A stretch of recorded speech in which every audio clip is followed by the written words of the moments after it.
Basically go until I have what I think is going to be essentially the scene by scene layout of the plot.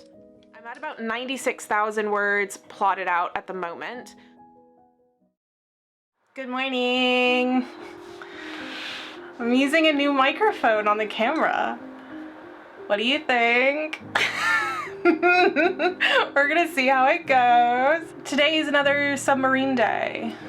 Boop, boop, boop, boop, boop, boop. I don't know. I guess that's me under the water.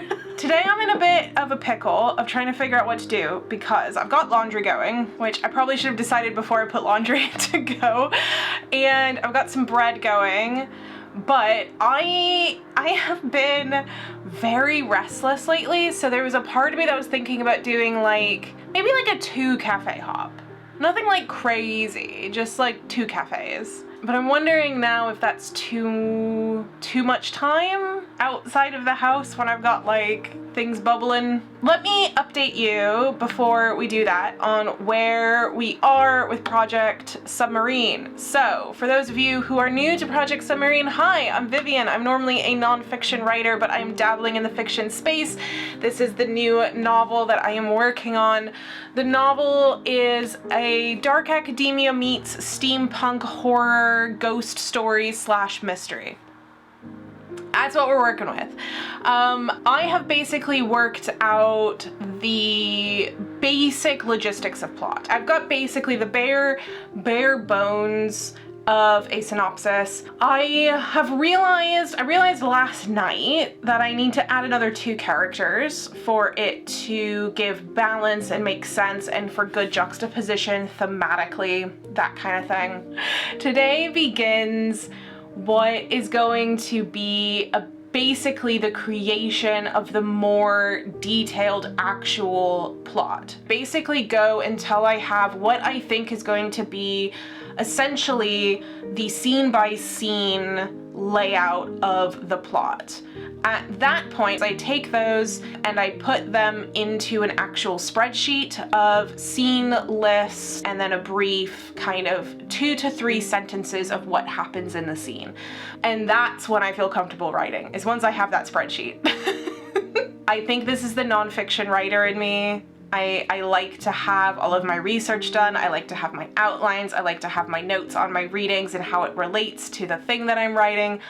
I like having all of that together and then writing. So I think it's that part of my brain. We are working towards the spreadsheet. The first step of the spreadsheet is to basically kind of move around scenes and things that need to happen and figure out what those scenes are going to be in order to progress the plot. What I think I'm gonna do, having given it 2 seconds of thought, is what I might do is sketch out the extra 2 characters that I need. So I think I'm gonna sketch out those characters here, and then maybe between loads of laundry, I will go to a coffee shop. We'll go to at least one, because I have a punch card at one of my local haunts and I have a free coffee. So we're gonna at least go to that one. And then, I don't know, maybe we'll go somewhere else as well. I think it'll depend on how I feel. Like if I'm feeling in the mood, then I'll go.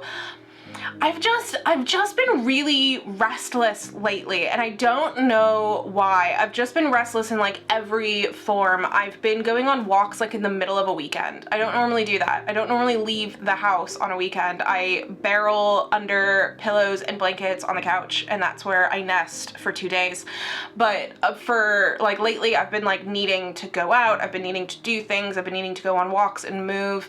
I've been feeling restless career-wise. I've been feeling restless in a lot of different ways. I just want to do the things that I'm thinking about. I just want to do the stuff that I'm considering, and so that's what I'm doing. So let's do that. Let's do that before I get too sidetracked by talking about other things.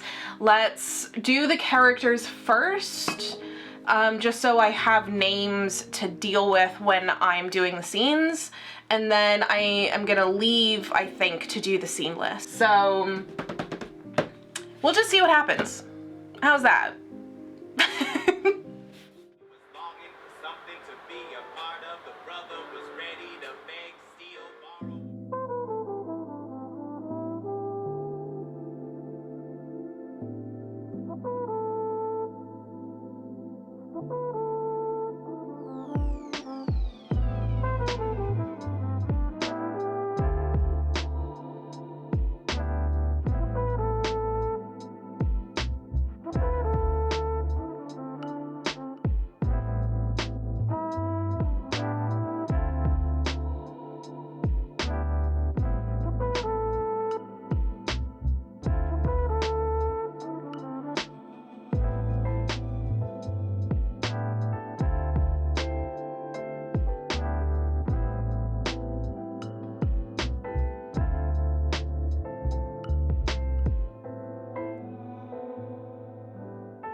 Okay, I'm probably gonna head off to a coffee shop soon, but I wanted to explain a little bit about what I got here. I decided I'm gonna do what is essentially a 4-act structure, but it's basically it's a variant of the 3-act structure, technically speaking, where the act 2 is split into 2. This is a very similar structure that I use for mystery novels. In fact, it's pretty much exactly the same.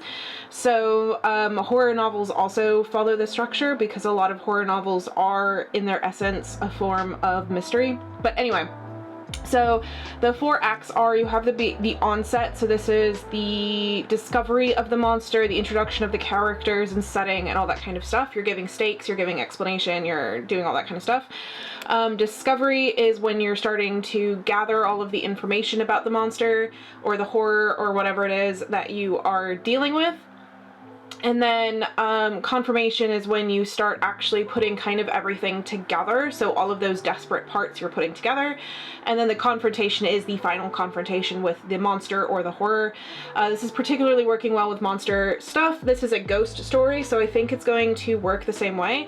And like I said, it's a ghost story / mystery. So I thought that because both plot types use a very similar structure, that's essentially what we're going to use. That's what I have decided. Sorry, I have some cards already in of the scenes that I know, so I'm blocking it with my book. Anyway, so I think this is the kind of basic structure that we're gonna work with. I think this will make sense. It'll be more obvious as to whether or not this makes sense as I start putting in the scenes. I think if it feels like it's not really working, then I might try a 3-act, more traditional 3-act, because it could be a bit more like an adventure rather than, you know, these other ones. Both mystery and horror genres are often very kind of trope item based. You know, it becomes horror when there is a monster involved. So basically what I'm trying to say is I want to really embrace these genres and really show them for what they are. It's always what I enjoy doing with mysteries.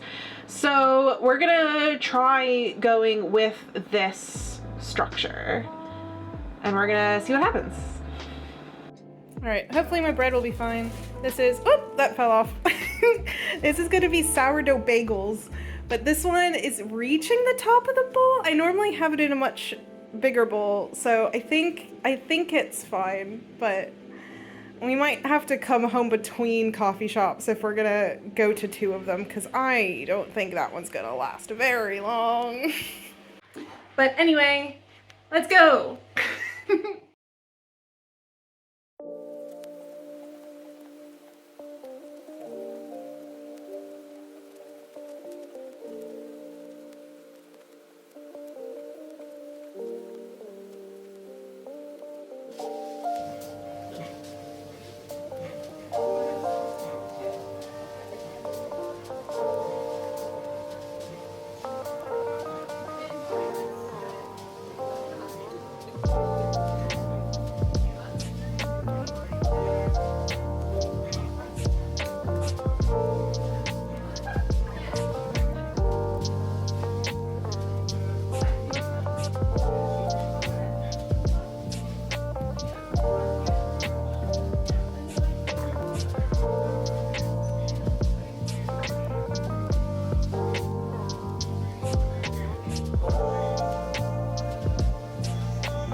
Here we go. Hello.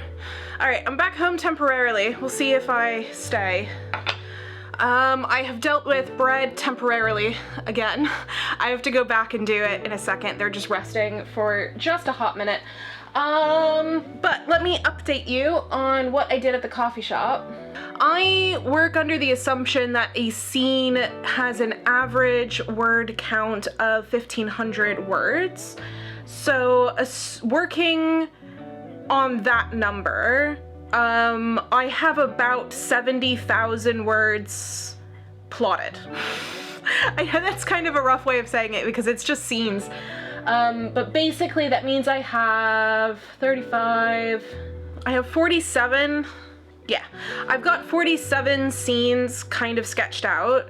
I have most of it in Act 2. I think I was aiming for another about 10 scenes in it, and I know what I'm missing.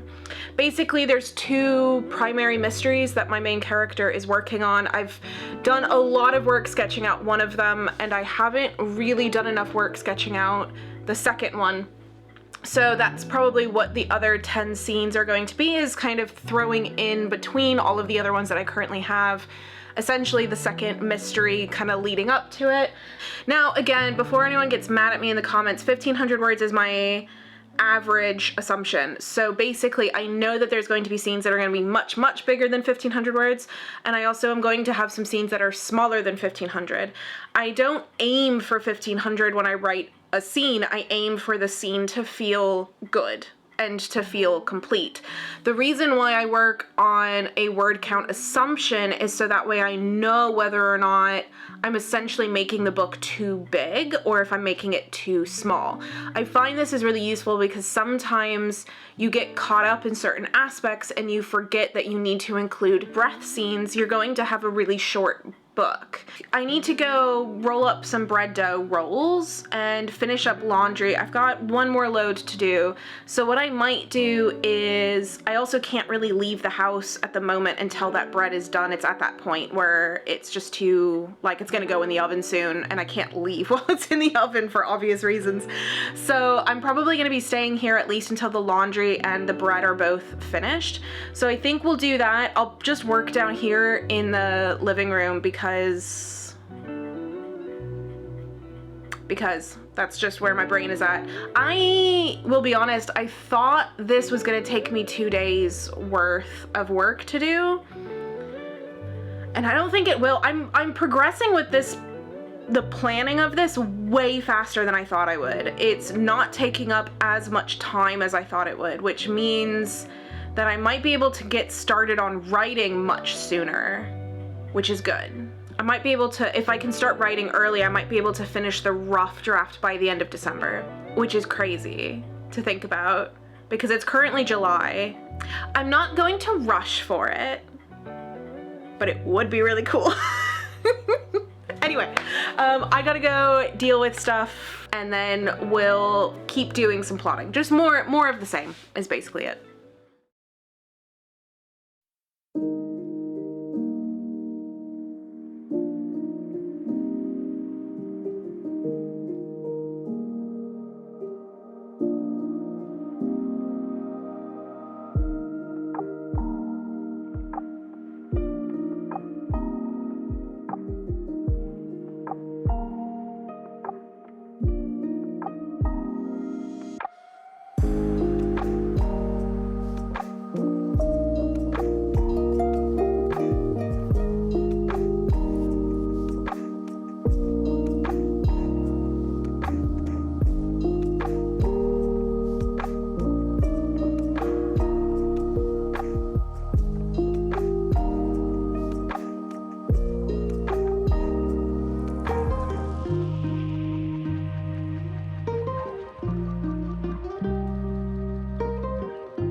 I'm gonna go fast because my battery is really low on this one.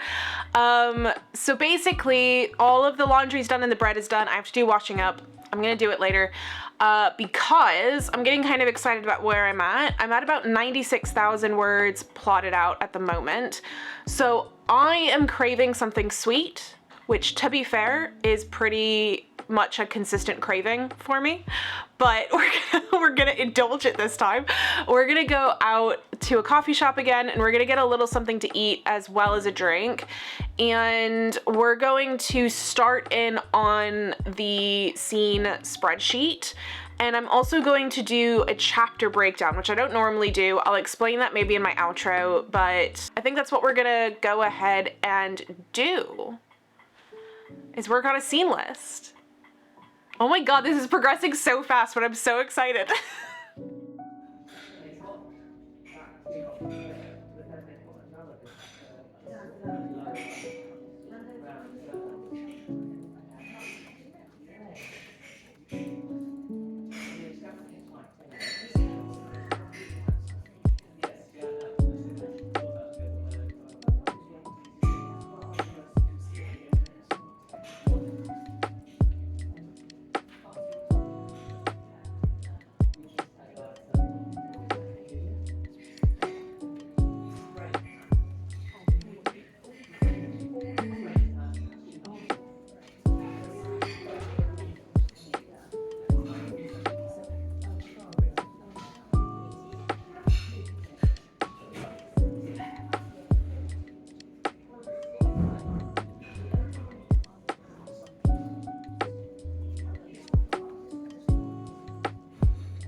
This tripod is very precariously balanced.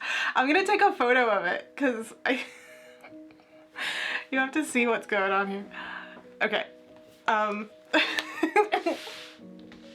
We're gonna do this fast before something happens to this tripod.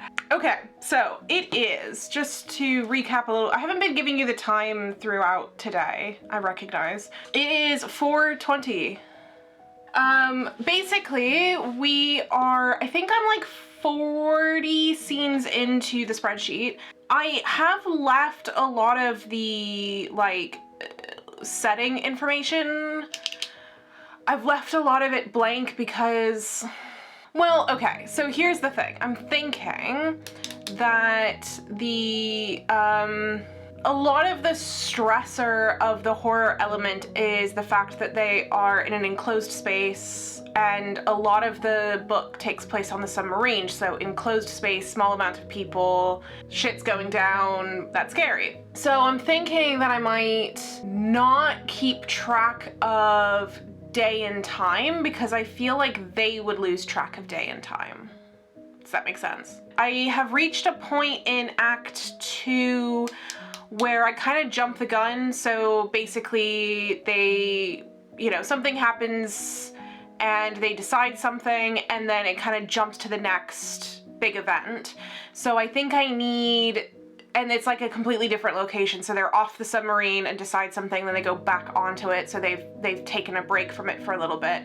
So I think I need a little bit more about them getting back into the submarine, maybe a scene or two of them getting to the location again, you know, like that kind of a thing of kind of easing back into the flow of it. So I think I'm gonna need another scene or 2 or 3. So I'm gonna kind of leave it for now, and then when I come back I can have fresh eyes on it, particularly because I did sketch out the scenes today, which normally I like to wait before I do the spreadsheet because then it's fresh eyes. So I probably should have done that, but I was too excited. Oops. Think that's it for today. I have to go clean the kitchen because it's a mess from all of my baking bread. I am really fastly encroaching when I'm gonna be able to start writing this, which is very, very exciting, but also a little nerve-wracking because I don't want to fuck it up because I'm really excited about it. Thanks for being with me and spending time with me and planning with me. Thanks. Bye.